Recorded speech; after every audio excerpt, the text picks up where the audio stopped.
We are making a 5-course meal tonight, the biggest meal we've made so far. I have my mouth full of Madeleine right now, and I'm so sorry. Welcome everybody to Chicago Magazine's In the Kitchen Live. My name is Emily Johnson. I'm the Deputy Design Director at the magazine and also the host of In the Kitchen. Tonight, I am beyond delighted to be joined by Executive Chef and owner of S.K.Y in Pilsen, Stephen Gillanders. Hello, everyone. Welcome. Thank you very much. Thank you so much for coming. So glad to be here. We are making a 5-course meal tonight, the biggest meal we've made so far. If you should choose to go the distance on any of these recipes, feel free to DM me on Instagram, Stephen Gillanders. I'm very, very generous with my recipe sharing. You'll give me the Madeleine recipe? 100%. Oh my gosh. Yeah, the request that I have, everyone who uses the recipes and makes something, I ask them to send me a picture of it. Oh, no problem. Let them shell side up. Got it. On the tray. So we'll pop these in for 3 to 5 minutes, depending on how hot your oven. I would check after 3 minutes just to make sure we're in a good place. So, right.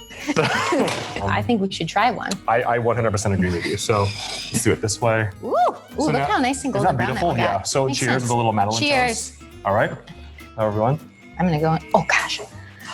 They're so hot, but they're so good. Are they good? They're like little salty, sweet, spicy corn cakes. Do you guys see what I mean now? How you could eat like 50 of these? Are you guys loving these as much? Thumbs up if you love the Madeleines. Does Thank you. anyone want to challenge me to a Madeleine eat-off contest? So the cucumber salad is actually the recipe featured in the magazine. In Japan, they have these Japanese cucumbers that are much crunchier, but they have thorns on them, which I know sounds bizarre, right? Yeah. You can imagine, right? Persian cucumbers ended up being the cucumber of choice. So when we say Japanese cucumber salad, it's a bit of a misnomer because they're not actually Japanese cucumbers. It's a Japanese cucumber salad in the fact that it's like a Japanese style salad with cucumbers in it. These cucumbers are cut fairly thick, and we do that on purpose. Things like cucumbers, radishes, avocados, actually, you want them to have a little bit of girth to them because you want to be able to appreciate their texture. If this was shaved super thin like a pickle, it would become this very floppy, flaccid, of insignificant. It could be a zucchini, it could be, you don't know what it is. If the skins on the outside are a little tough, I would suggest peeling them slightly. However, the ones on the Persians proper are very thin and very tender. So this is the dressing. What you want to do is you want to pour slowly. Oh, I smell peanuts. You smell sesame oil. Or sesame. No, that's actually, I'm glad you said that because the sesame oil in this is actually a really, really important component. And what you want to do is you want to let it just kind of drape over the top. The chili flakes and the salt go over the top. All right, let's try this. Let's do it. Cheers. Cheers. This is the perfect summertime dish. It really is. It's super refreshing. This is why I make this all the time. All right, let's go on for the dumplings. Let's do it. Okay, so if there ever was a signature dish at S.K.Y, this is it, right? And we know this at Chicago Magazine. Absolutely. These lobster dumplings were featured on the cover of our 2018 issue, our Best New Restaurants issue, which S.K.Y won the #1 spot. We actually found out from a guest. She said, congratulations. Really? You didn't see the issue? No, we didn't know it come out yet. And I mean, it was like in the middle of the day and we said like, thanks. Like, congratulations to you too. And then we found out we got Best New Restaurant. And like, I'm sorry, just like, it like changed everything. Yeah. You know what I mean? And like, so I have a very sentimental attachment to these because like, you open a restaurant, you don't know what's gonna happen. Yeah. And then that happened. Yeah. And I don't want to say that everything was okay, but you knew, okay, people get it. We're doing something right. We're doing something right. And it was like this really great like moment of like, we can kind of not freak out every single day. Like we might be okay after all. The trick with these like this is especially with like things like ravioli, start with the tip in and then just let it go. And as long as you're not doing a cannonball, like you're not gonna have anything coming at you. So, and again, let them cook. They tend to be a little bit stubborn sometimes. If you have to, you kind of like, nudge them off a little bit just to kind of keep them going. We didn't know what skin to use because I was very specific about the skin. So we did a skin tasting. Oh God, which that sounds like super sounds very of creepy. Yes, hello, and Clarice. these are the ones that worked out the best. We're gonna take this butter sauce kit and pop it right in here. Perfect. And when do you know to kind of lower the heat on the dumplings? The second that it comes to a raging boil and they start floating, you can let them kind of just sit there and chill now. So this is not extremely low. And then this is, again, the sauce is a little bit like more of a medium high. The big bubbles are good. There's only that one pad left. And then before it completely melts, we just pull it off. Okay. And then at this point, we take the dumplings.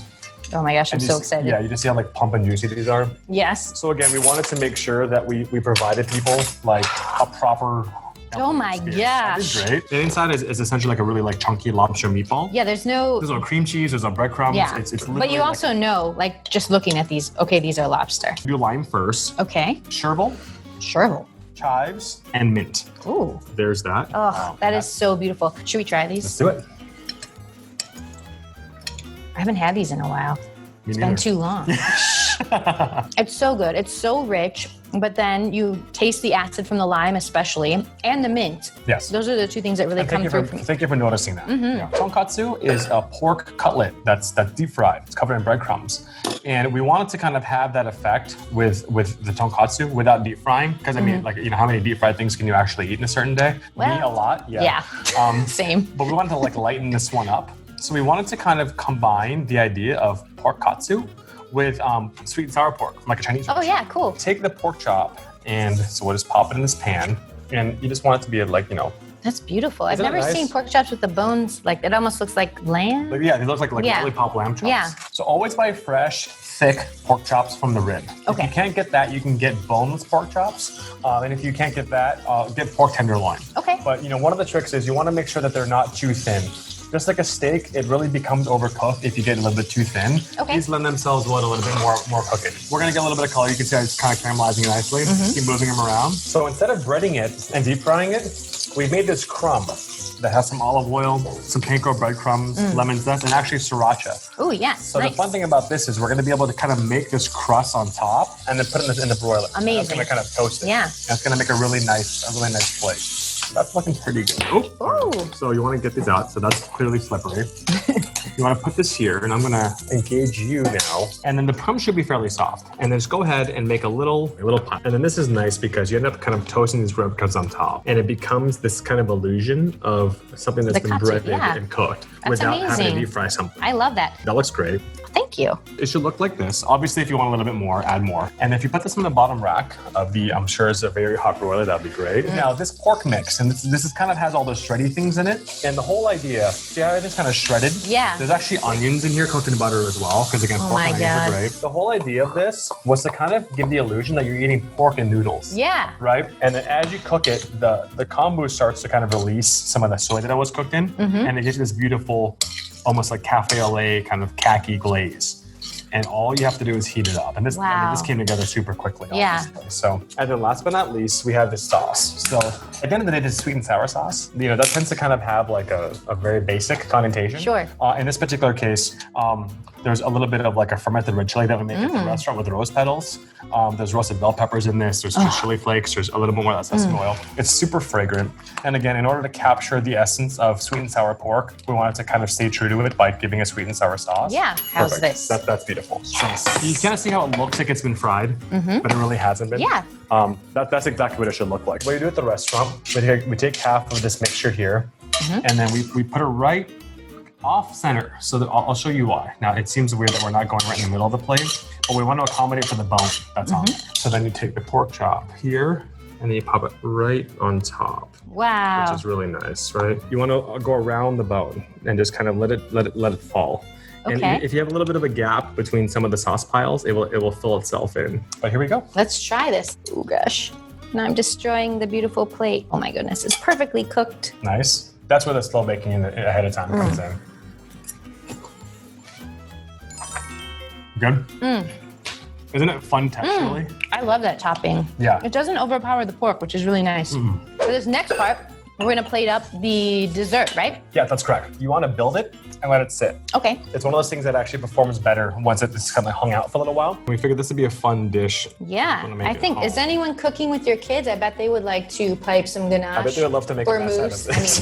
I mean, mousse. Right. So then you put the chocolate between, and while there's chocolate mousse on this, the chocolate mousse is milk chocolate. This is dark chocolate. Oh my gosh. It reinforces kind of that flavor of just like nice chocolate. And this is a salted caramel that we use at the restaurants. And we do like a line down there. So there's this almond butter shatter. We call it a shatter because we basically make like an almond toffee. And then you sprinkle this over the top. You want to use the caramel on the top to kind of glue it. That makes so this kind of sense. becomes like food glue for you.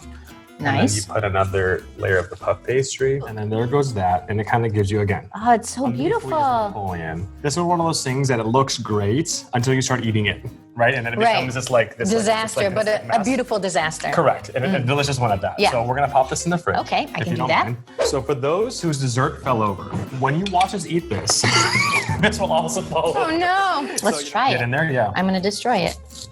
Ooh. no. I am overwhelmed with delight. Right. Thank you so much for being here tonight. Pleasure was mine, truly. Thank you guys so much for Thank you, cooking everybody. along with us. We're gonna let you enjoy the rest of your meal and your wine and All your right, look at all the Stella. topping. I love it. Thank you so much to U Chicago Medicine and to Conagra, Stella, and 90 Plus Cellars. We hope to see you again on September 17th. Enjoy your meal. Don't forget to post pictures and video, and we'll see you again soon. Thank you so much. Thank you. Thank you. Bye.